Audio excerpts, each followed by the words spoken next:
যুবতী খুনের তদন্তে নেমে একদিনের মধ্যেই খুনকাণ্ডের কিনারা করল মালদা মোথাবাড়ি থানার পুলিশ। খুনে জড়িত থাকার অভিযোগে গ্রেফতার করা হয়েছে এক যুবককে। জানা গিয়েছে ধৃত যুবকের নাম সমীর মণ্ডল। সে নিহত যুবতীর প্রতিবেশী। উল্লেখ্য, বৃহস্পতিবার সকালে মালদার মোথাবাড়ি হামিদপুর গ্রামে ভুট্টা ক্ষেত থেকে বিবস্ত্র এবং ক্ষতবিক্ষত অবস্থায় এক যুবতীর মৃতদেহ উদ্ধার হয়েছিল। কি কারণে এই খুনের ঘটনা তা খতিয়ে দেখছে পুলিশ। শুক্রবার ধৃতকে মালদা জেলা আদালতে পেশ করা হয়।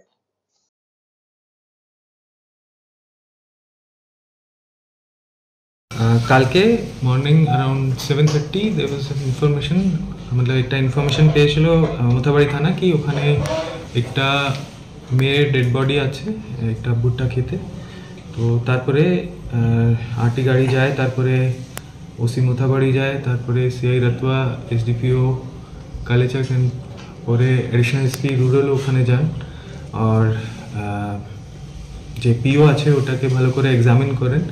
তারপরে যে লোকাল ওখানে ছিল ওনার থেকে যা ইনফরমেশন পেয়েছে, তারপরে ওখানে 5 জনকে আটকানো হয়েছিল।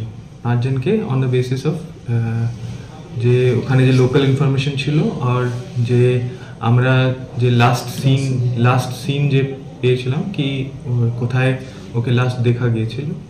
তারপরে ওর জন্যে আমরা 5 জনকে কোয়েশ্চেনিং জন্য ডিটেইন করেছিলাম কি ওনার যে স্টেটমেন্টস আছে ওকে ভেরিফাই করার জন্য। আর তো 5 জন মধ্যে একটা ওর হাজব্যান্ড ছিল, এক্স হাজব্যান্ড, আর 4 জন আর ছিল, বেসিক্যালি মোস্টলি যে লোকাল নেবার্স ছিল ওরা।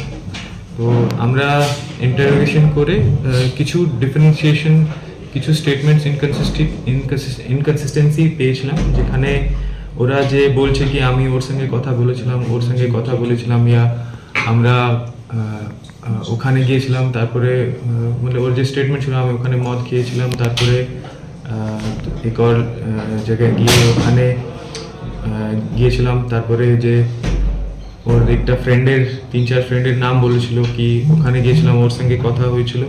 তো ওটা আমরা ভেরিফাই করেছি। তো তারপরে আমরা 2-3 জনের স্টেটমেন্টস অলমোস্ট আমরা ভেরিফাই করে আমরা পেয়েছি কি ওটা সত্যিই বলছে।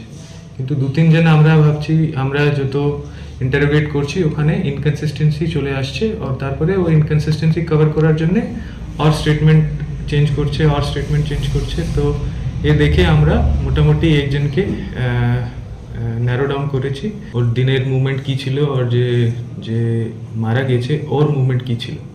তখন আমরা দেখতে পাই কি কিছু জায়গায় একটা সেম জায়গায় সেম টাইম অফ ডিসঅ্যাপিয়ারেন্স হচ্ছে, ওকেও পাওয়া যাচ্ছে না, আর সেকেন্ড যে অ্যাকিউজ আছে ওকেও পাওয়া যাচ্ছে না, কেউ বলতে পারছে না কি ও টাইম গ্যাপে ও কোথায় ছিল। তো এটা দেখে আমরা ওকে কোয়েশ্চেনিং করি অনেক, मतलब 5-6 ঘন্টা কোয়েশ্চেনিং চলে। তারপরে আমরা ওকে मतलब ও কনফেস করে কি হ্যাঁ আমরা এরকম করেছি, আমি এরকম করেছি।